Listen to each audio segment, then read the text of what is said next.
information ni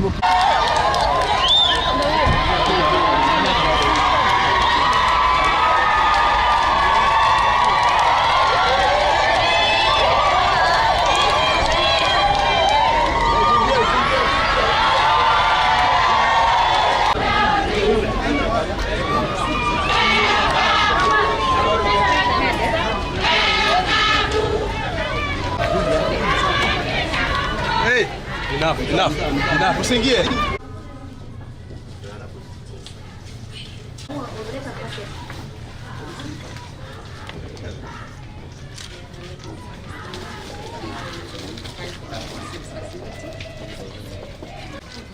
IG. Kwani chungu ameniambia ulikuwa wapi? Pole sana ndugu yangu. You are getting better?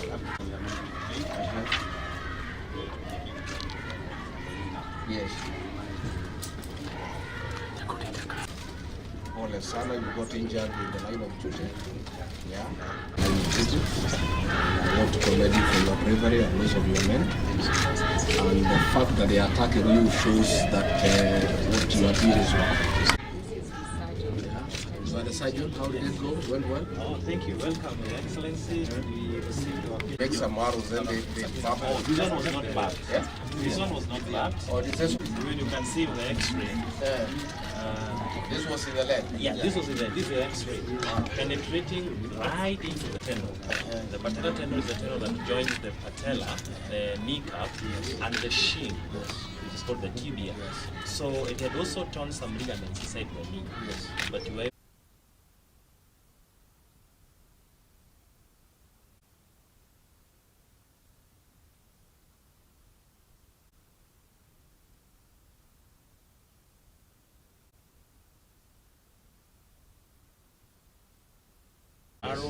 and repaired all the tendons that were injured, and our patient is now stable. And God willing, tomorrow we encourage you and other officers across the country that this war is part of the resistance. These criminals can run, but they don't hide.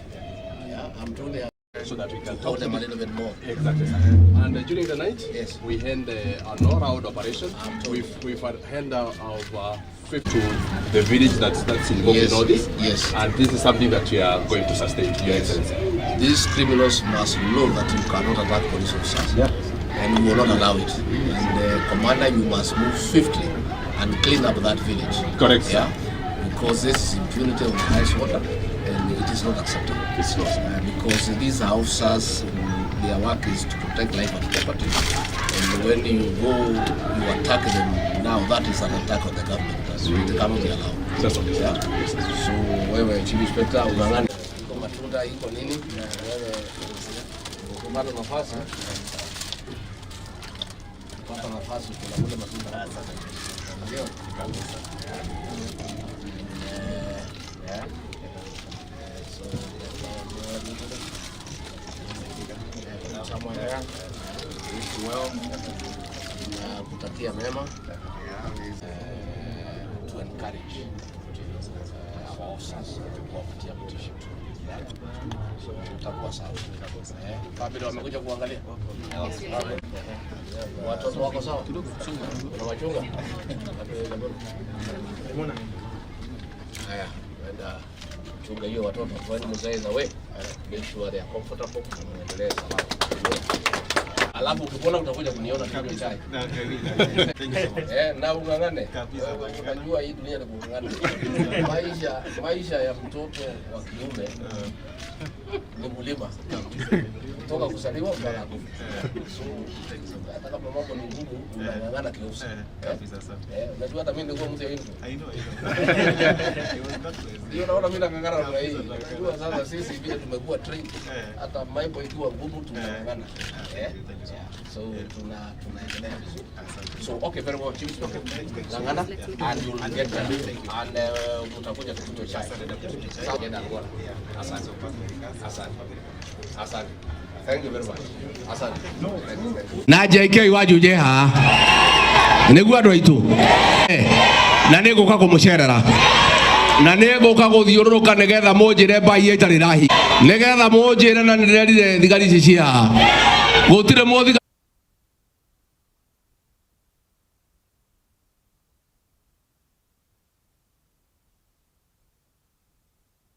The nature of the injury was an arrow that was shot through the knee, the left knee.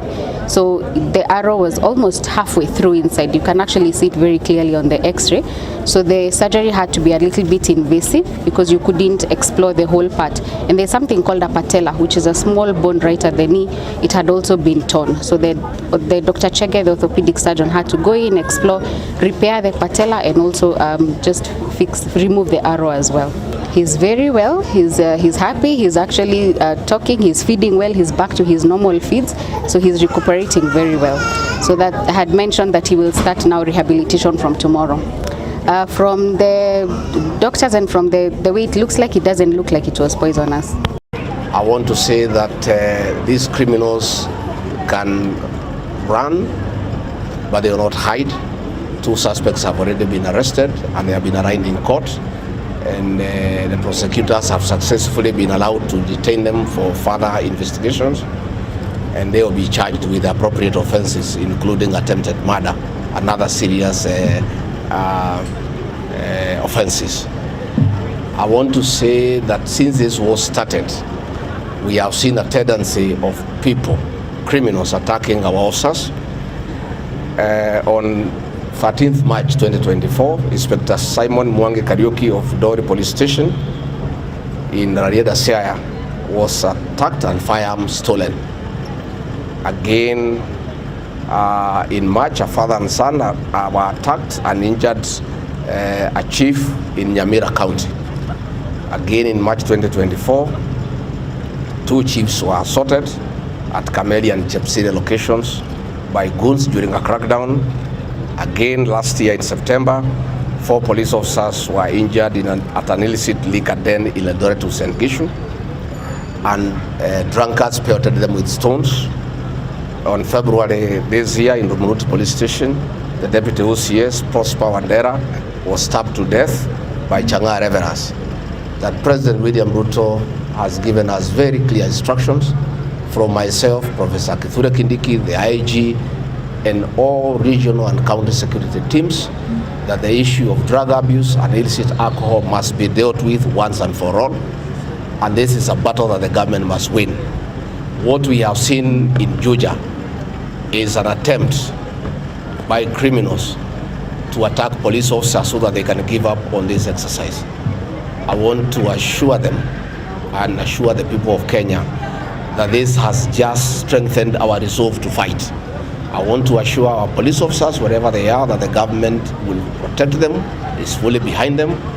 And I needed to thank all our police officers in the entire country, from the Inspector General of Police, the 2 Deputy Inspector Generals, all the county and regional security teams, all the non-commissioned officers, down to the constables, the rank and file, for the good job that they are doing. And I want to assure our officers that the Presidential Task Force on police reforms was presented to the President. The recommendations were accepted and they are being worked out.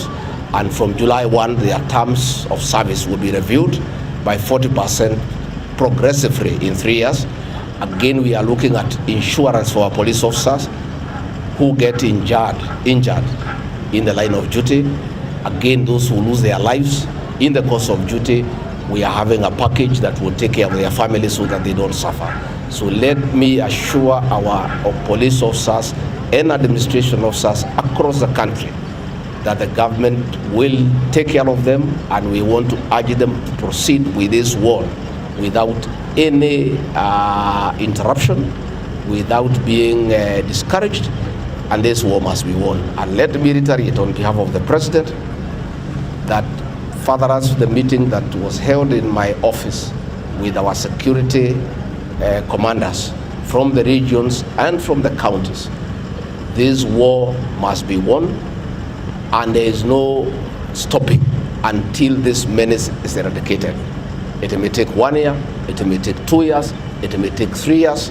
I want to confirm, for the term President William Ruto and I are in office, this is a continuous fight. And until we eradicate drugs from the midst of our children, until we eradicate illicit brew from the midst of the population, this war will be pursued relentlessly and there is no giving up, and there is no letting off, and I want to say impunity will not be allowed.